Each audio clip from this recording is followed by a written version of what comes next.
네, 안녕하세요. 여러분 반갑습니다. 저는 최서영 강사라고 하고요. 여러분들 선생님 강의 이제 보기 전에 OT 보고 오셨나요? 자, 여기서 제일 중요한 건 뭘까요? 네, 여러분들이 이제 중학교 올라가서 처음으로 치르는 시험이기 때문에 무조건 꼭 풀어보고 난 뒤에 선생님의 해설 강의를 들으셔야 됩니다. 그냥 난 다 알아 라고 생각하고서는 선생님이랑 바로바로 정답 확인하면서 공부하면은 아무 소용이 없어요. 알겠죠? 자, 그러면은 1회 바로 시작하도록 할게요. 자, 첫 번째 문제부터 나와 있습니다. 우선은 1번 문제 같은 경우에는 다음과 같은 자료의 특징으로 가장 적절한 것을 찾아보는 문제예요. 자, 다음과 같은 자료의 특징이다. 자, 우리 이거 언제 배웠었나 한번 머리 기억을 떠올려 보세요. 뭐 자료를 활용해가지고 발표하는 것에 대해서 공부를 하거나 아니면은 발표 자료의 특성 뭐 이런 것들 자료의 특성과 관련돼서 공부했던 내용 중에 하나다라고 생각을 하시면 되겠습니다. 우리 6학년에 해당했던 내용들이 모두 다 나오는 거기 때문에 이런 내용들이 나왔었지라고 기억하시면서 문제 풀어야 됩니다. 자, 이 자료의 특징, 자, 이 자료가 우선 무엇인지를 여러분들이 아셔야 되겠죠? 자, 지금 이건 뭐예요? 영화관, 놀이공원, 뭐 쇼핑센터, 도서관, 야구장이라고 해서 주말에 가고 싶어하는 장소별 학생 수가 요 정도 된다라는 것이에요. 자, 우리가 그냥 글로써 쭉 풀이하는 것보다 이렇게 막대 그래프로, 자, 이러한 막대 그래프 또는 도표라고 하죠. 통계나 수치 같은 것들이 나와 있는. 자, 이렇게 막대 그래프나 도표 같은 것들로 어느 정도의 수가 이 주말에 가고 싶어 하는지 그냥 눈으로 한눈에 딱 봐도 알 수가 있어요. 몇 명이 가고 싶어 하는 거구나 라고 일일이 세보지 않더라도 놀이공원을 가장 가고 싶어 하네라는 것을 한눈에 파악할 수가 있죠. 자, 그렇기 때문에 이러한 자료는 음악으로 주의를 집중시킬 수 있다? 그런 건 아니에요. 음악이 없잖아요. 그런 건 뭐예요? 동영상 같은 것들. 네. 자막을 넣어 내용을 보충할 수 있다도 마찬가지겠죠. 장면의 분위기를 잘 전달할 수 있다? 그럴 순 없어요. 뭐 동영상이라든가 뭐 사진이라든가 그림 같은 그런 자료들은 그럴 수 있어요.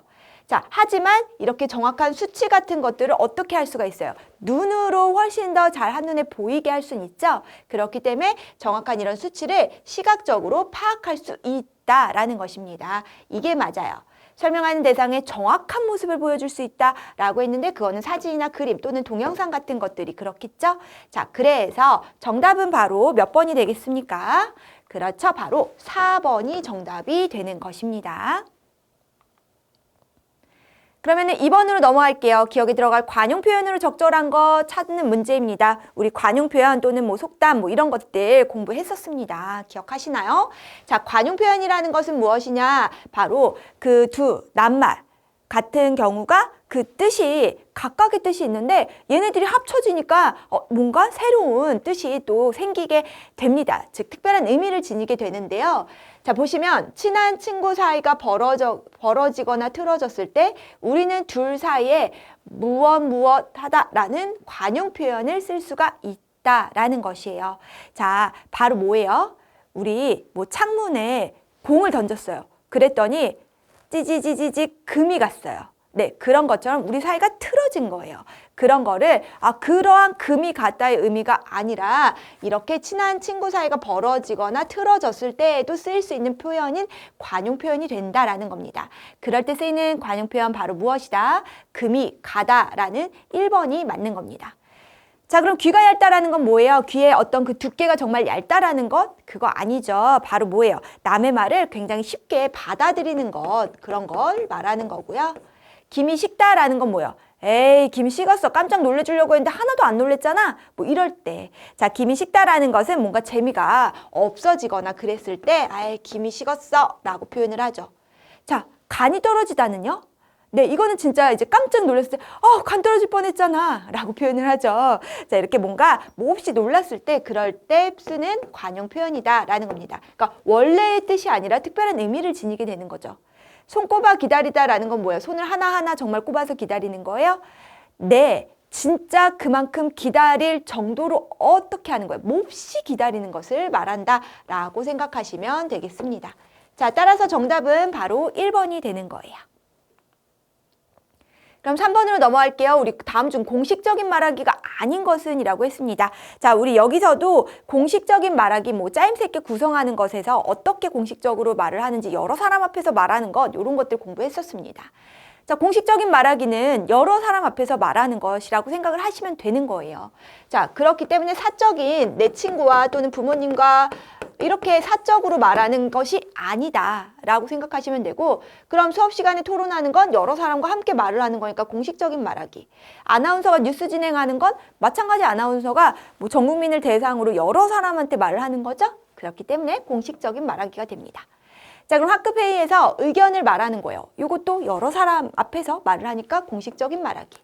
그런데 전학간 친구에게 안부 전화를 한대요. 자, 이거는 뭐 해야 되겠어요? 그렇죠. 이거는 사적인 말하기가 되는 거예요. 학생회 회장단 선거에서 후보 연설하는 거래요. 여러 사람 앞에서 나에 대해서 연설하는 거잖아요. 그러니까 공식적인 말하기입니다. 따라서 정답은 4번이 되는 것이죠. 어렵나요? 쉽죠? 네, 쉬워요. 이렇게 우리 기초학력 진단평가는 여러분들의 수준, 학습, 상태 점검하는 거기 때문에 지금까지 배웠던 내용들을 확인해 보는 거고 범위가 좀 넓잖아요. 그렇기 때문에 굉장히 어려운 내용이 나오지는 않습니다. 자, 4번 보겠습니다. 아래 영상 광고 보이시죠? 이 영상 광고의 주인공들의 공통점으로 올바른 것을 찾아보는 거예요. 자, 우리 광고에 대해서 공부를 했습니다. 그런데 여기서 보시면은 영상 광고의 주인공이잖아요. 근데 여기서 딱 보이는 게 눈에 띄는 단어가 보일 거예요. 뭐가? 찾아야지. 자꾸 나온다라는 것은 뭐가 되겠어요? 그만큼 중요하다라고 생각을 하시면 돼요. 그리고 광고 같은 경우에는 이런 표현이라든가 그런 인물의 표정 아니면 인물에 대해서 어떻게 표현을 하고 있고 문구는 어떻게 쓰이는지 이런 거 굉장히 중요합니다. 왜냐? 광고의 의도 이런 것들이 드러나기 때문이죠. 자, 2006년 8월 탈북해서 선생님이 되셨대요. 그리고 봉사단 활동을 하시고 계시고 한의사도 하네요. 자, 이렇게 같은 일상을 살아가는 우리는 이미 뭐라는 거예요? 하나입니다 라고 했어요. 탈북민이라고 할지라도 우리와 똑같은 일상을 함께 살아가는 그러한 사람들이다 라고 이야기하는 내용입니다. 자, 그렇다면 공통점 찾아보면 되니까 모두 성별이 같나요? 남자도 있고 여자도 있어요. 그러니까 아니고. 같은 직업이에요? 아니죠. 모두 북한 이탈 주민, 탈북 이렇게 생각하시면 돼요. 하나 하나 각각의 글자로. 모두 학교에서 일하고 있다? 그건 아니고. 모두 가난한 사람을 돕고 있다? 이것도 아니죠. 자, 따라서 정답은 바로 3번이 되는 것입니다. 네, 이것도 어렵지 않게 풀 수 있을 거예요. 자, 그럼 5번으로 넘어갈게요. 다음 글에서 글쓴이가 하고 싶은 말은 이라고 했습니다. 자, 우리 글쓴이가 하고 싶은 말에 대해서 여러분들이 잘 확인을 해주시면 되는데 우리말을 잘 가꾸고 아름답게 사용하는 것에 대해서 공부를 했을 거예요. 이 글 속에 그러한 내용이 담겨 있습니다. 요즘 우리 반 친구들이 대화할 때 짜증난다는 말이나 비속어, 욕설 따위를 사용한다 라는 문제 상황을 이야기를 하는 거예요. 그런 말 들으면 기분이 나빠지고 화가 나서 다툼도 일어난다 라는 이런 문제 상황으로 인해서 어떻게 되는 거예요? 그게 원인이죠. 그런 원인으로 인해서 이러한 결과가 나타나네. 그러면서 우리 반에는 공놀이 할 때마다 실수해서 같은 변이 되기를 꺼려하는 친구가 있대요. 대부분 그 친구와 같은 변이 되면 짜증나 라는 말이나 비속어, 욕설을 한대요. 그러던 어느 날 그 친구가 안쓰러워서 괜찮아, 넌 잘할 수 있어 라고 말을 했더니 어머나 신기하게도 그 친구가 승점을 냈대요. 네, 승리할 수 있는 점수를 낸 거예요. 자, 이러한 뭐예요? 일이 있었어요 라고 알려지지 않은 이야기 1화를 뭐 한 거예요? 예를 들어서 그러니까 어떻게 하자? 바르고 고운 말, 상대방을 위로하고 격려해 줄 수 있는 말을 쓰자 라는 거 같죠? 비속어, 욕설보다. 그러면 글쓴이가 하고 싶은 말이 뭘까요? 1번, 기분이 나쁘고 화가 나도 참아야 된다? 그 얘기는 아닌 것 같죠? 놀이에서 소외되지 않으려면 운동 잘해야 되는 거예요? 비속어, 욕설을 쓰면 친구들이 함부로 하지 못해요 막? 긍정하는 말은 다른 사람에게도 긍정적인 효과를 불러온다. 정말 승점을 냈네? 라는 거잖아요. 상황에 따라 긍정하는 말과 부정하는 말을 막 적절히 가려 사용하는 거예요? 아니죠. 쉽다. 정답은 바로 4번이 되는 것입니다. 6번 보겠습니다. 미진이의 주장을 뒷받침하는 근거로 적절하지 않은 것을 한번 찾아보도록 할까요? 자, 미진이의 주장을 뒷받침하는 근거라고 했습니다. 그렇다면은 이 미진이가 어떠한 근거를 가지고 어떤 주장을 하는지를 우리가 잘 찾으면 돼요. 근데 보통 주장은 아니면 뒤에 있어요. 네, 중요한 내용이 거의 앞 아니면 뒤. 항상 그런 건 아니에요. 자, 보면은 여기서 동물원은 없애야 합니다. 라는 게 뭐예요? 주장이지. 자, 그런데 우리는 뭐? 근거. 자, 그럼 근거 첫 번째 이렇게 순서를 나타내는 말 다음은 중요한 내용이 나옵니다. 바로 이 첫 번째 근거예요. 동물원은 동물의 자유를 구속하고 동물에게 사람의 구경거리가 되는 고통을 줍니다. 라는 첫 번째 근거.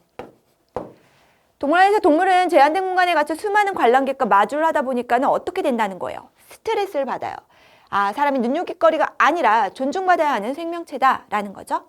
자, 그럼 두 번째 근거 뭐예요? 둘째, 동물원은 인공적인 환경이기 때문에 자유를 대신할 수 없습니다. 라는 두 번째 근거. 동물원에 우리가 있죠. 그런데 행동 반경이 동물은 사실은 자기들이 자유롭게 왔다 갔다 하면 되는 건데 이 우리 안에만 갇혀 있다 보니까 턱없이 좁다라는 거예요. 환경을 그대로 옮기는 것 불가능하다는 거죠.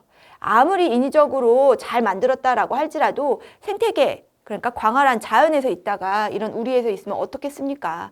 해로움이 더 많으니까 그러니 없애야 한다라는 이 근거 두 가지를 들어서 이야기를 한 겁니다. 자, 그렇다면은 적절하지 않은 거예요. 1번, 동물원은 동물의 자유를 구속한다 라고 했죠? 그런 거 같죠? 구경거리가 되는 고통을 준다. 이론보다 해로움이 훨씬 더 많다. 인공적인 환경이어서 자연을 대신할 수 없다. 그쵸? 자, 그러면 동물이 원래 살던 환경을 그대로 동물원으로 옮길 수 있다라고 했어요. 그러면 거기서 살아도 되겠는데? 그쵸? 아니라고 했습니다. 따라서 정답은 바로 5번이 되는 것이에요. 자, 그럼 다음 글에 있고 물음에 답하시오라고 했습니다. 우리 7번부터 8번에 해당하는 내용의 시입니다. 자, 이런 것들도 우리 만약에 시험 처음 치른다면은 이 지문이 어디에 해당되는 것까지인지 잘 보셔야 됩니다. 7번, 8번에 해당하는 지문이라는 거예요. 자, 우리는 비유적 표현을 잘 활용을 해가지고서는 시를 씁니다. 뻥이요, 뻥. 봄날 꽃잎이 흩날리는 것처럼, 자, 뭐뭐처럼 뭐뭐같이 뭐뭐듯이라는 직유법, 비슷한 대상을 가지고 직접적으로 표현하는 비유법이에요. 아름답게 보였대요. 아니야, 아니야, 나비가 날아갑니다. 아니야, 아니야, 한방눈이 내리는 거야 라고 표현을 했네요. 뻥 튀기가 마치 요렇다라고 표현을 하는 거예요. 맞아요, 맞아요, 복죽입니다 라고 했고요. 자, 하얀 연기 고소하고요. 마치 고소한 냄새가 나는 듯 하네요. 이렇게 보이는 듯 하고요. 그런 걸 시각, 눈으로 봐야 할 수 있으니까 요거는 후각. 이렇게 감각적인 표현들을 사용을 한 거예요.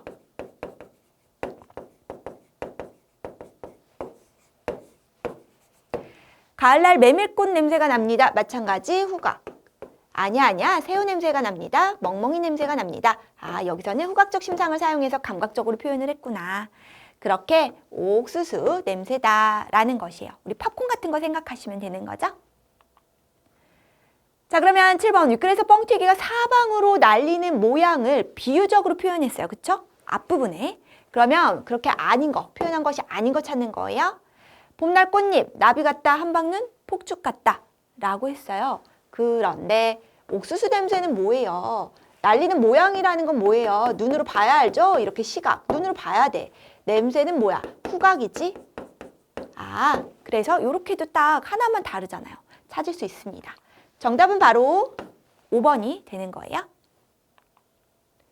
자, 그럼 8번입니다. 비유하는 표현을 사용해서 얻을 수 있는 효과로 가장 적절한 것을 찾아보는 건데요. 우리가 계속해서 중학교에 올라가서도 비유하는 표현에 대해서 공부를 할 거예요. 왜 비유하는 표현을 쓰는지 효과가 있기 때문이죠. 좋은 점. 가장 적절한 거 찾아봅시다. 먼저 첫 번째, 다른 사람을 설득하기가 쉬운 거예요. 비유하는 표현이기 때문에 돌려 말하는 거나 마찬가지예요. 그러면 오히려 더 이해가 안 될 수도 있고 설득하기가 어려울 수 있어요. 이거는 상관없어요. 사실적 정보를 정확하게 전달할 수 있다. 방금 얘기했죠. 빗대어 표현하는데 정확하게 전달할 수 있을까? 아니겠죠? 그러니까 이것도 틀렸고, 두 가지 이상의 의도를 표현하기에 적절하다라고 했는데 두 가지 이상의 의도 표현하기에 적절하다? 글쎄요. 이건 어쨌든 돌려서 뭔가 빗대어 표현하는 거기 때문에 그 의도를 적절히 표현한다라는 것과는 상관이 없어요. 바로 뭡니까? 조금 더 마치 눈에 보이듯이, 마치 귀에 들리듯이, 코에 냄새 맡듯이 표현을 하니까 생생하고 실감나게 전할 수 있는 것이죠. 자, 일의 원인과 결과를 분명하게 드러낼 수 있다도 당연히 아닙니다. 정답은 바로 4번이 되는 겁니다. 요거는 당연히 알아두셔야 되고요. 계속해서 공부할 거예요. 자, 그럼 9번부터 10번에 해당하는 글도 한번 읽어보도록 할게요. 자, 안녕하십니까. 저는 모모초등학교 2000년도 졸업생 김영선입니다. 라고 하면서 저는 지금 3년째 경찰로 일하고 있습니다. 초등학교 6학년 때부터 경찰이 이렇게 되고 싶다는 꿈을 꾸고 결국 그 꿈을 이루었다. 자, 오늘 저는 여러분께 꿈을 이렇게 펼치는 방법을 말씀드리려고 이 자리에 섰습니다. 라고 하네요. 저는 얼마 전부터 오늘 손꼽아 기다렸습니다. 자, 이런 식으로 관용적인 표현 쓸 수 있죠? 아마 여러분 학교를 졸업하면 천하를 얻은 듯 신나서 바로 멋진 어른이 될 수 있으리라 생각할 것입니다. 하지만 자신의 꿈을 향해 달려가는 일은 결코 쉬운 일도 마음대로 되는 일도 아니었더라. 꿈을 펼치기 위해서 자신의 진짜 꿈을 찾으려고 노력합시다. 한때 의사를 주인공으로 한 드라마가 큰 인기를 얻자 분위기에 휩쓸려 자신의 진로를 의사로 결정한 사람이 많았습니다. 하지만 시간이 지나자 대부분 자신이 정말 하고 싶은 일은 따로 있다는 사실을 깨닫고 후회를 했습니다. 저는 초등학생 때 꿈이 계속 바뀌었는데 6학년 때 안전교육을 해주신 경찰을 직접 만나서 여러 가지 이야기를 들으면서 경찰이 되고 싶다는 꿈을 키우기 시작했대요. 자, 그래서 어떻다는 거예요? 경찰이라는 직업을 자세히 알아보고 제 능력과 흥미를 살펴보면서 제 진짜 꿈이 경찰이라는 확신이 들었다라는 겁니다. 쉽게 미래를 결정하는 것보다 자신 진짜 꿈을 찾는 노력을 꾸준히 하는 것이 중요합니다. 라고 이렇게 자신의 꿈을 쉽게 결정하기보다 진짜 꿈을 찾으려고 노력을 하자. 라는 내용을 여러 가지 이제 관용적 표현도 쓰고 그 다음에 자신의 의도를 잘 전달하고 있는 글이구나. 자, 이렇게 연설이죠. 이 연설의 내용을 이해한 것으로 그럼 적절한 거 찾아보는 거예요. 이런 문제는 내용만 잘 보시면 충분히 풀 수가 있습니다. 자, 그럼 1번. 마란이는 마지못해 이 자리에 온 거예요? 아니죠. 초등학교 내내 경찰 되고 싶다고 했어요? 막 바뀌었다고 했어요.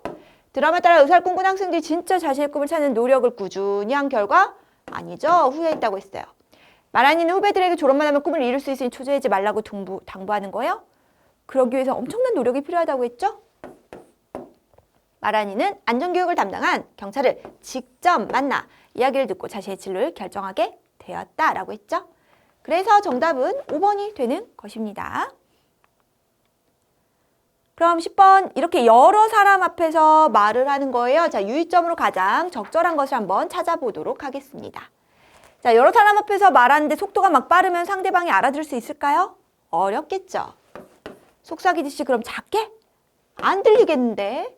표정 내용과 상관없이 막 항상 웃는 얼굴? 슬픈 얘기하는데? 안 되겠죠. 듣는 사람이 부담을 가질 수 있으므로 시선은 막 땅을 바라보고 이렇게 얘기하는 거예요. 항상 말을 할 때에는 듣는 사람을 바라봐야 됩니다. 말하다 중요한 부분에서 목소리 크기를 바꾸면 듣는 사람의 관심을 끌 수 있는 거예요. 자, 이런 식으로. 그래서 정답은 바로 5번. 네, 이렇게 찾아주시면 됩니다.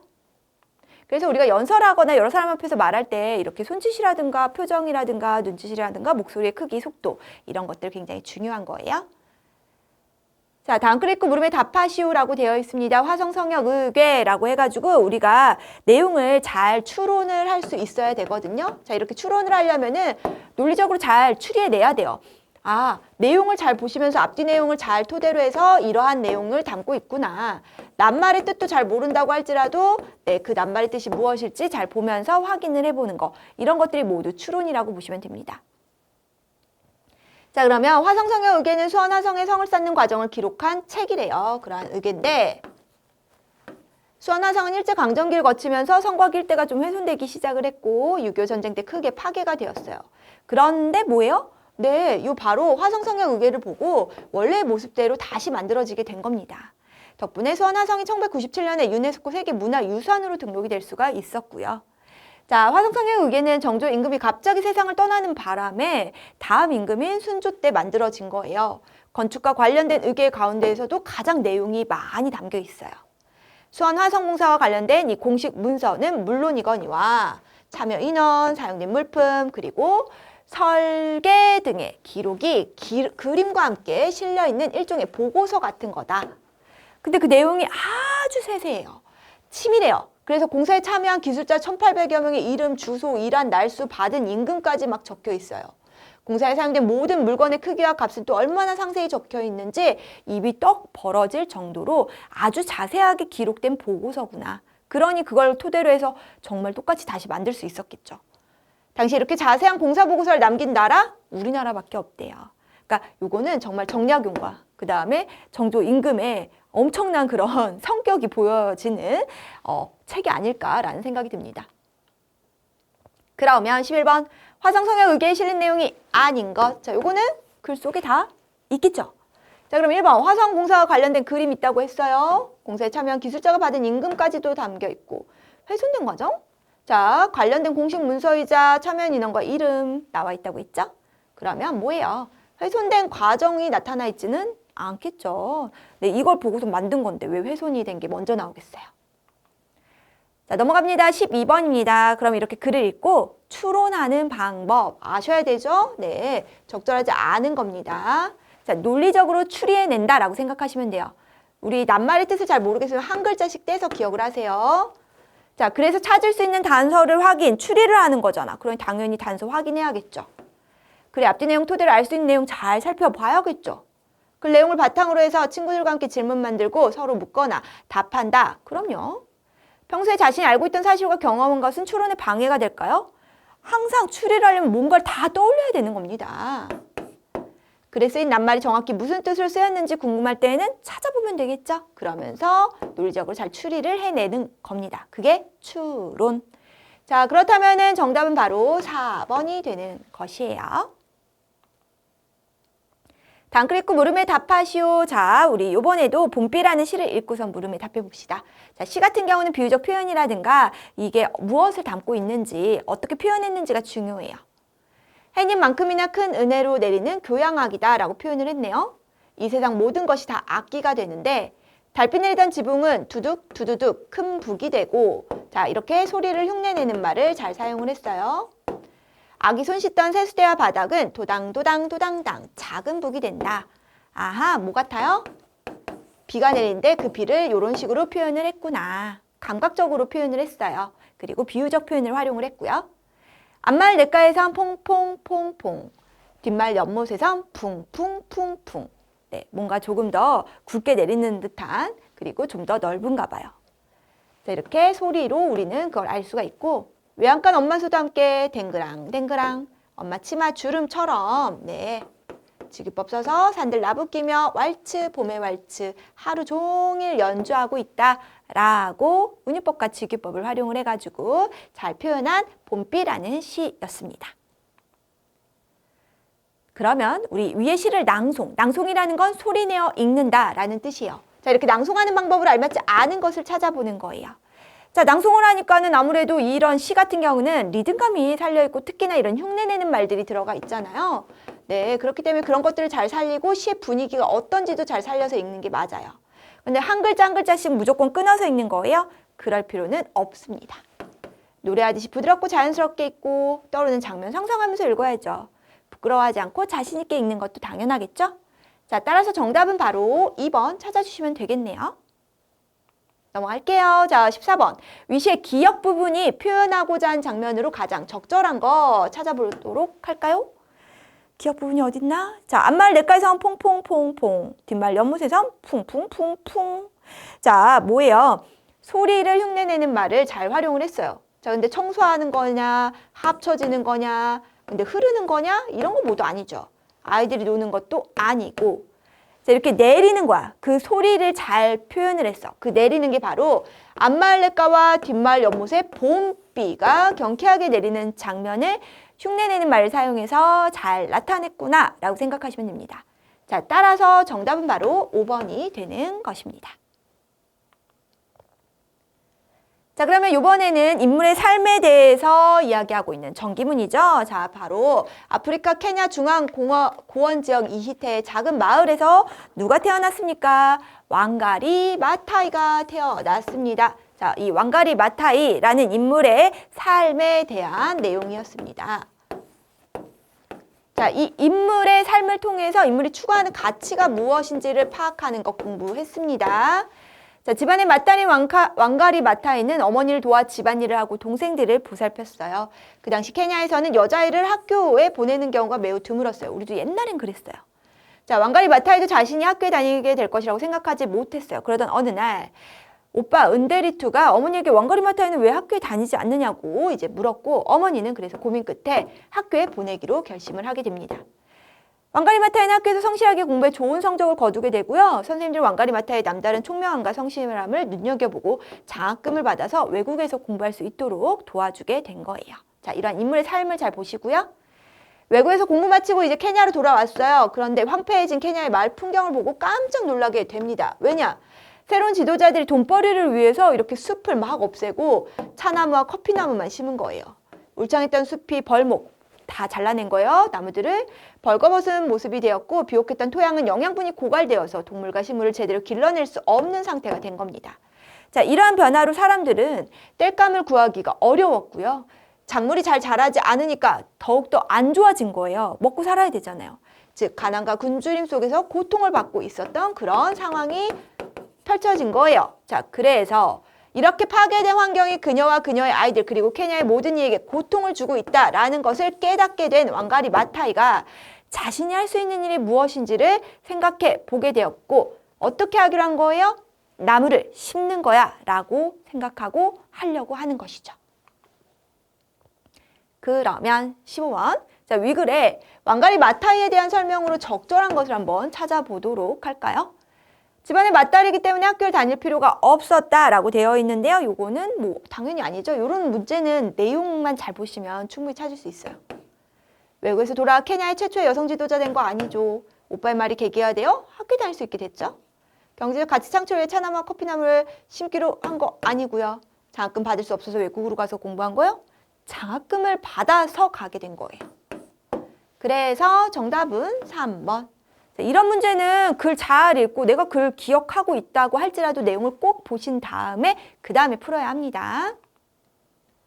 그럼 16번 왕가리 마타이가 기억을 결심하게 된 까닭으로 적절한 것을 한번 찾아보도록 합시다. 자, 나무를 심는 거야 라고 했습니다. 자, 왜 나무를 심기로 했죠? 외국에서 돌아와 고향으로 와보니까 너무나 벌목을 많이 하고 커피나무와 뭐 이런 것들밖에 안 심어졌어. 문제는 토양이 비옥했던 토양, 그러니까 아주 기름지고 잘 식물과 작물이 잘 자랄 수 있었던 토양이 너무나 황폐해져서 사람들이 고통을 받고 있었던 거죠. 그래서 사업 돕기 위해, 기쁘게 해드리기 위해, 돈벌이에 도움을 주기 위해, 뭐 여자애들이 학교에 다닐 수 있게 하기 위해 모두 아니고 이렇게 환경이 파괴가 되어서 고통받는 케냐의 모든 일을 구하기 위해서 그런 것입니다. 자, 이러한 인물의 가치 3 중요합니다. 정답은 그래서 5번이 되는 거예요. 그러면 17번으로 넘어갈게요. 아래 상황에서 기억에 이렇게 들어갈 수 있는 우리 속담. 자, 속담 표현 공부했습니다. 적절한 거 찾아봅시다. 제일 큰 갈로 줘 라고 했습니다. 저게 더 큰 거 같은데? 라고 하니 그럴 줄 알고 준비했지 라고 저울에 달아보니 뭐예요? 똑같더라 라는 거네요.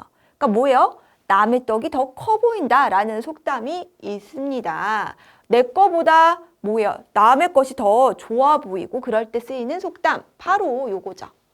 자, 그럼 배보다 배꼽이 더 크다는 뭐예요? 네, 뭐 1,000원 줬더니만은 오히려 더 많이 이것저것 고르다 보니까는 아, 나 이만큼만 쓰려고 했는데 내 돈을 더 내서 썼어. 그런 게 배보다 배꼽이 더 크다라는 것입니다. 아시겠죠? 자, 그래서 뭐 주된 것보다 딸린 것이 더 뭔가 커서 손해가 있을 때 그럴 때 말을 하는 것이고요. 바늘 가는데 실 가는 건 뭐예요? 여러분들 베프 있죠? 네, 그런 것처럼 아, 나의 친한 친구처럼 맨날 이렇게 쫓아다니는 거 베프 이렇게 생각하면 쉬울 것 같고 소를 잃었어요. 근데 외양간 고치면은 뭐예요? 미리 고쳤어야 되죠? 나중에 뭔가 잘못을 하고 후회해도 소용없다라는 것입니다. 하나를 보면 열을 한다. 아이고, 하나를 보면 열을 한다고 이렇게 안 치우는데 밖에선 잘 치우겠어? 라고 어른들 가끔 얘기하십니다. 바로 뭡니까? 일부를 보고 전체를 다 알 수 있다라는 것입니다. 그래서 우리는 정답 2번 바로 찾아주시면 되는 거였고요. 자, 그러면 다음 글 읽고 물음에 답하시오라고 되어 있습니다. 작품 속의 인물과 나. 그래서 작품 속의 인물의 삶이라든가 말이나 행동 이런 것들 잘 보시고 나의 삶이라든가 이런 것과 비교를 해보는 것에 대해서 공부한 내용이거든요. 자, 여기서는 해남의 초의 선사에게 학문을 배우던 허련이라는 이 사람이 추사, 네, 김정희 선생님 있어요. 네, 그림을 배우려고 한양으로 찾아가요. 그러나 한양의 월성위궁에서 만난 추사 선생은 허련의 그림을 보고 견문이 부족해, 그러니까 보고 들은 게 너무 부족해서 아주 형편없다고 혹평을 하게 됩니다. 허련은 당황스럽고 부끄러웠어요. 그렇지만 계속 사랑채에 머물며 청나라에서 온 서책들을 보고 어떻게 하냐? 견문을 넓히게 됩니다. 그러다 어느 날 추사 선생이 무단생들이 허련의 그림을 칭찬하면서 허련을 추사 선생의 제자라고 칭하니까 추사 선생은 누가 자신의 제자냐면 호통을 치게 돼요. 그럼에도 불구하고 허련은 어떻게 한 거다? 포기하지 않았어요. 그리고 추사 선생을 다시 찾아가 제자로 받아달라고 간곡하게 부탁을 하니 추사 선생이 심드렁하게 그러시게 자네는 자네의 스승을 찾게 나는 내 제자를 찾을 터이니 라고 합니다. 그러니까 자네의 스승, 뭐 내 제자 찾는다는 건 각각의 스승과 제자 뭐 이렇게 있는 것이지 뭐 누구 거를 뭐 따라하고 뭐 이런 건 아니다. 뭐 그런 의미로 받아들여도 됩니다.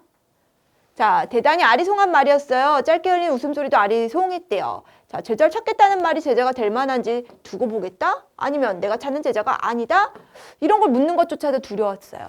한 잔 더 주게 하고 차를 청했다. 순간 허련은 앞쪽이 답일 가능성이 크다 생각해서 얼른 찻잔을 채우고 그렇게 생각하기로 마음을 먹었대요. 추 선생의 말이 그만 떠나게만 아니면 된 거 아닐까라고. 그러니까 이 사람은 굉장히 노력하고 긍정적으로 생각하는 사람이다라는 걸 알 수가 있죠. 포기하지 않아요, 쉽게. 자, 허련도 차 한 잔을 따라 마셨어요. 향긋한 차가 매끄럽게 목구멍을 타고 흘러내렸다. 꼭 어르신의 제자가 될 것입니다. 라고 이렇게 생각을 하게 되었대요. 자, 여러분은 이러한 인물의 삶을 보고서는 그리고 인물을 보고 어떤 생각을 하게 되었나요? 이런 것들이 중요한 단원이었습니다. 그러면 허련의 그림을 본 추사 선생의 반응, 요거는 우리 내용 보고서는 찾으면 되죠? 그림을 팔아서 부자 되라고 했어요? 자신에게 배우라고? 견문이 부족해 그림을 호평했습니다. 칭찬하지 않았어요. 자신의 제자라고 소개했더니 호평이 아니라 막 호통을 쳤죠. 호통. 누가 제자야? 라고 했습니다. 따라서 정답은 3번. 그러면 19번 허련은 기억의 뜻을 어떻게 받아들였지요? 저는 자네 스승을 찾게 나는 내 자제를 찾을 터이니? 라는 식으로 말했습니다. 바로 앞뒤 내용을 잘 보니까는 뭔가 노력을 하고 그 다음에 나는 그렇게 노력을 해서 가라고만 안 하면 되지 않나? 내가 그렇게 받아들이고 열심히 해야겠구나 라고 생각을 하잖아요. 그래서 뭐 내가 찾는 제자가 아니네, 뭐 차를 따르게, 오히려 자네 제자가 되어야겠네? 요렇게 생각했잖아요. 내 제자가 될 만한지 두고 보겠네? 요런 식으로 생각해야겠구나 라고 했습니다. 요것도 틀렸습니다. 정답은 4번입니다. 20번, 자, 우리 지수가 전하려는 마음으로 적절한 것을 한번 찾아보도록 합시다. 이렇게 우리가 마음을 전할 때 메시지로 전할 수 있죠? 자, 보니까 정민아 아까 과학 시간에 물 엎질러서 정말 미안해. 아니야, 지수야, 일부러 그런 것도 아니잖아. 그래도 옷이 젖어서 불편했지? 아니야, 괜찮았어. 그나저나 너도 많이 놀랐겠다. 사실 나도 깜짝 놀랐어. 그래, 난 정말 괜찮으니까 너무 걱정하지 마. 라고 자신 괜찮다라고 말하고 있고 지수는 미안하다고 마음을 전하고 있습니다. 그럼 우리는 지수가 전하려는 마음만 찾으면 돼요. 바로 뭐예요? 너무 쉽다. 3번 미안한 마음이 되는 거죠. 그럼 21번 아래 대화방을 통해 알 수 있는 내용으로 적절하지 않은 것 찾는 겁니다. 자, 소윤의 가족 단체 대화방입니다. 엄마가 오늘 다들 얼굴 볼 시간도 없이 바쁘구나. 오늘 저녁은 외식하려고 하는데 먹고 싶은 거 있니? 라고 하니 짜장면요. 이웃집 아주머니가 모모 식당에 짜장면이 맛있다고 추천하던데 거기 갈래? 그러니까 오빠가 에이 거기 식당 사장님은 불친절하고 음식 맛도 이상하대요. 그래? 어떻게 알았어? 누리 소통방에서 그 가게를 이용한 손님이 쓴 글을 읽었지. 라고 하니 아빠가 음식점을 직접 이용한 손님이 쓴 정보를 쉽게 얻을 수 있으니 참 편하구나 라고 말씀하시네요. 네, 누리 소통방을 이용하면 정보를 쉽게 얻을 수 있죠. 그런데 이상하네. 그 식당은 깨끗하고 사장님도 친절하다고 동네에서 칭찬이 자자하던데? 라고 했어요. 아, 이렇게 누리 소통방을 통해서 정보를 쉽게 얻을 수는 있지만 그 정보를 우리는 어떻게 해야 돼요? 네, 잘 판단하고 그리고 확인을 해줘야 되겠구나 라는 것도 알 수가 있죠. 그러니까 정말요? 누구 말을 믿어야 하지요? 라고 아리송해합니다. 자, 그럼 1번. 소희 가족은 얼굴을 대면하지 않고 대화방을 통해 저녁 메뉴에 대한 의견을 나누고 있지요. 네, 뭐 바쁘네. 우리 이렇게 얘기하자라고 했잖아요. 소희 오빠는 누리 소통방에 손님이 쓴 글을 읽고 모모 식당에 대한 부정적인 정보를 얻은 거 이야기했고요. 소희 아빠는 그래서 누리 소통방이 다른 사람이 쓴 정보를 쉽게 얻을 수 있으니까 편하구나 라고 하셨어요. 소희 엄마는 소희 오빠의 의견과는 다르게 모모 식당에 대해 긍정적인 정보를 전했어요. 소희는 자신이 평소 알고 있던 정보가 오빠와 엄마가 말한 정보와 달라 어리둥절해요? 아니죠. 전혀 알고 있던 정보가 없습니다. 그래서 정답은 5번이 되는 거예요.